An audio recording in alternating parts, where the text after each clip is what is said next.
आणि काल कधी औसाबाई त्यांच्या मुलीने आज हा राजेंद्री छत्रपती आणि विद्यार्थ्यांना मार्गदर्शन करणारे शिबिर रोटरी क्लबच्या या आज सगळे विद्यार्थी मूळमधील विद्यार्थ्यांची शाळा इथे उपस्थित आहे. त्याचबरोबर इतरही शाळेतील विद्यार्थी या ठिकाणी आलेले आहेत. त्या ठिकाणी एका डायरीचं प्रकाशन झालं आणि आपण सर्वजण मानतो की छत्रपती शाहू राजे होते ते पुणे डिव्हिजन मध्ये कोल्हापूर ते आणि बेळगाव निपाणी वगैरे त्यांची बॉर्डर कर्नाटक त्या ठिकाणी आहे. गडिंगला तालुका आहे, त्यानंतर मुंगेड तालुका आहे, आग्रा तालुका आहे, पन्हाळा तालुका आहे, हातकणंगले तालुका अशा पद्धतीनं हा जिल्हा करणार आहे. आणि छत्रपती शाहू महाराजांच्या काळामध्ये सर्व जातीच्या धर्माच्या विद्यार्थ्यांसाठी शाळा नव्हत्या. दलित विद्यार्थ्यांसाठी, मुस्लिम विद्यार्थ्यांसाठी, मराठा विद्यार्थ्यांसाठी छत्रपती शाहू राजांनी भाषण सुरू केली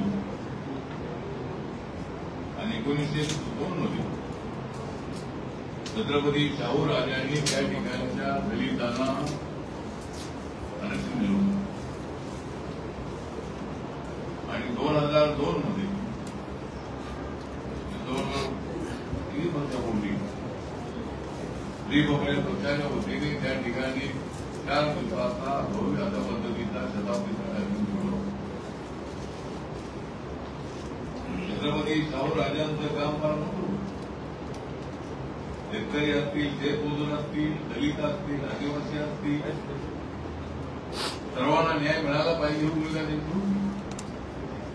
त्यांच्या काळामध्ये शेतकरी अत्यंत त्या ठिकाणच्या कष्टकऱ्यांना कसली अडचण नव्हती.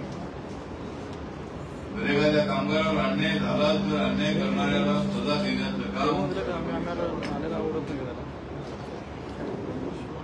आधी कायद्याची लोकशाही अत्यंत भारताचं संविधान बाबासाहेब आंबेडकरांच्या नेतृत्वाखाली आपली कमिटी हे संविधान तयार झालं. त्या संविधानामध्ये सर्वांना अधिकार देण्यात आलेले आहे.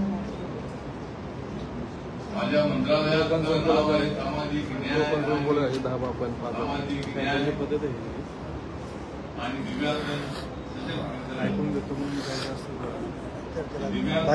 दिव्यांग मुलांची संख्या देशामध्ये 2,68,02,000 प्रमाण आहे. त्यामध्ये मूकबधीर आहे, अंध आहे,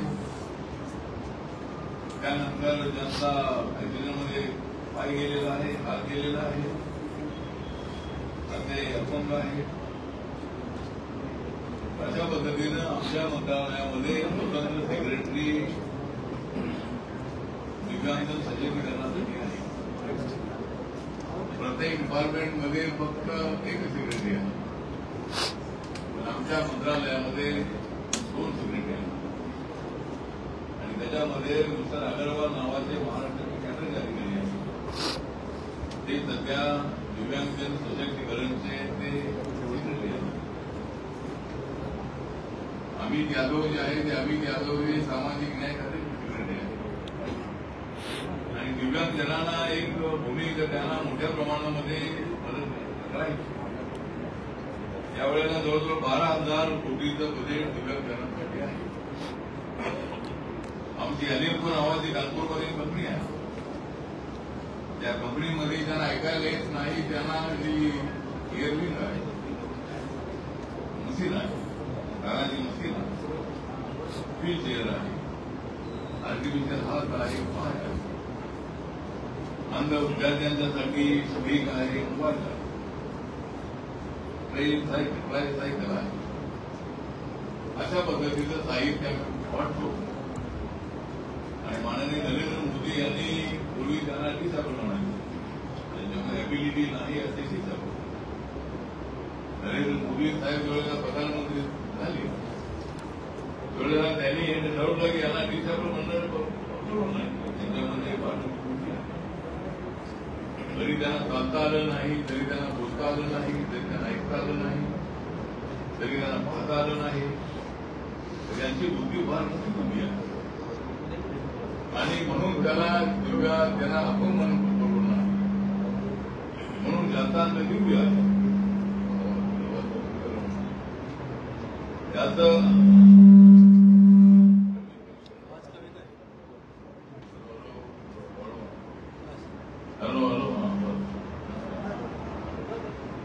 ज्याचं अंग दिव्य आहे.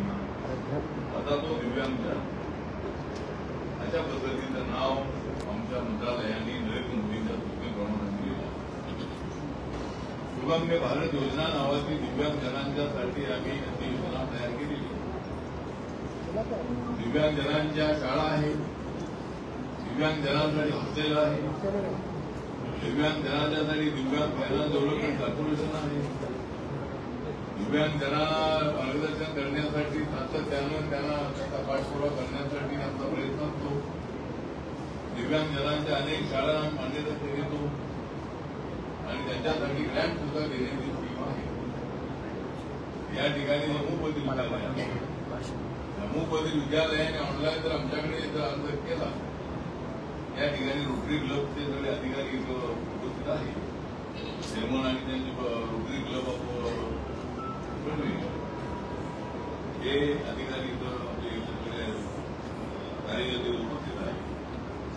आणि रोटरी क्लबचं काम अत्यंत चांगलं आहे. तुम्ही आजारी पडला, कुणाला पैसे कमी पडले, कुणाला काय अडचण झाली, रोटरी क्लबच्या माध्यमातून त्याला अत्यंत चांगली मदत होते. जगभरामध्ये अत्यंत मोठी संस्था आहे. त्याप्रमाणे या ठिकाणी रोटरी क्लबच्या आज एक शिबिर ठेवण्यात आलेलं आहे आणि राजश्री शाहू महाराजांचं महत्व हे आहे. राजश्री शाहू महाराजांनी डॉक्टर बाबासाहेब आंबेडकरांना लंडन स्कूल ऑफ इकॉनॉमिक्समध्ये शिकायला जाण्यास बाबासाहेब आंबेडकरांना स्कॉलरशिप देण्याचं काम त्यांनी केलं.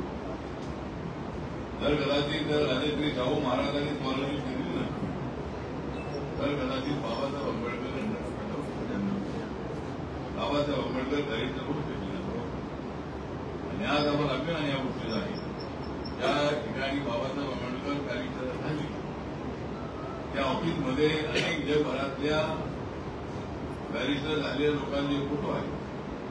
त्या 8-10 लोकांमध्ये बाबासाहेबांचा फोटो त्या ठिकाणी आहे. आणि ज्या ठिकाणी बॅरिस्टर झाली त्या ठिकाणी आंबेडकर नावाची ग्रुप त्या ठिकाणी पूर्ण झाली आहे. अनेक मोठी मोठी बॅरिस्टर झाली. बाबासाहेब आंबेडकरांचं महत्व लंडनमध्ये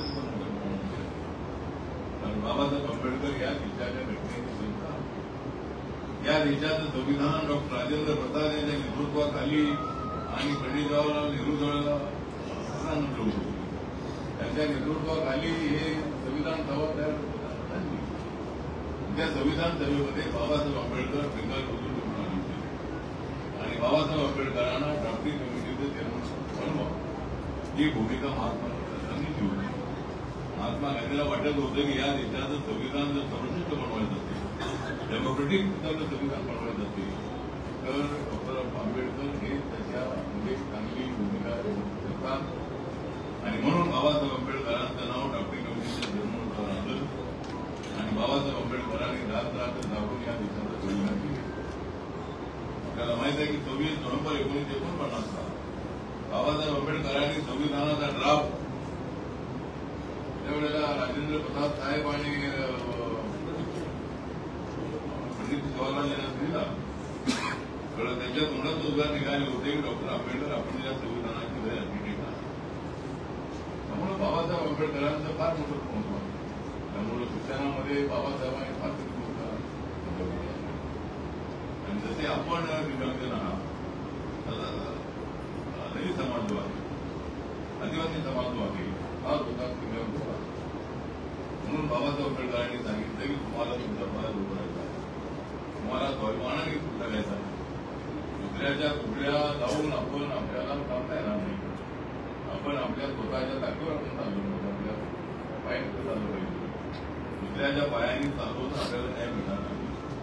ही स्वाभिमानाची शिकवण बाबासाहेबांनी दिलेली आहे. आणि राजश्री शाहू महाराज यांचं फार मोठं योगदान आहे.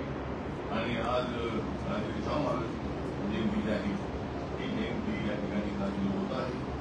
या ठिकाणी सर्व गायकवाड जिल्ह्याचे अध्यक्ष टीम या ठिकाणी उपस्थित आहे. रोटरी क्लब अधिकारी या ठिकाणी उपस्थित आहे. विद्यार्थी या ठिकाणी उपस्थित आहे. शिक्षक या ठिकाणी उपस्थित आहे. पालकवर्ग या ठिकाणी आलेला आहे. सर्वांचं त्या निमित्तानं मानतो. आणि राजश्री शाहू महाराज जयंतीच्या निमित्ताने आपल्या सर्वांना शुभेच्छा देतो आणि माझे दोन शब्द संपवतो. नमो बुद्धाय. जय भीम.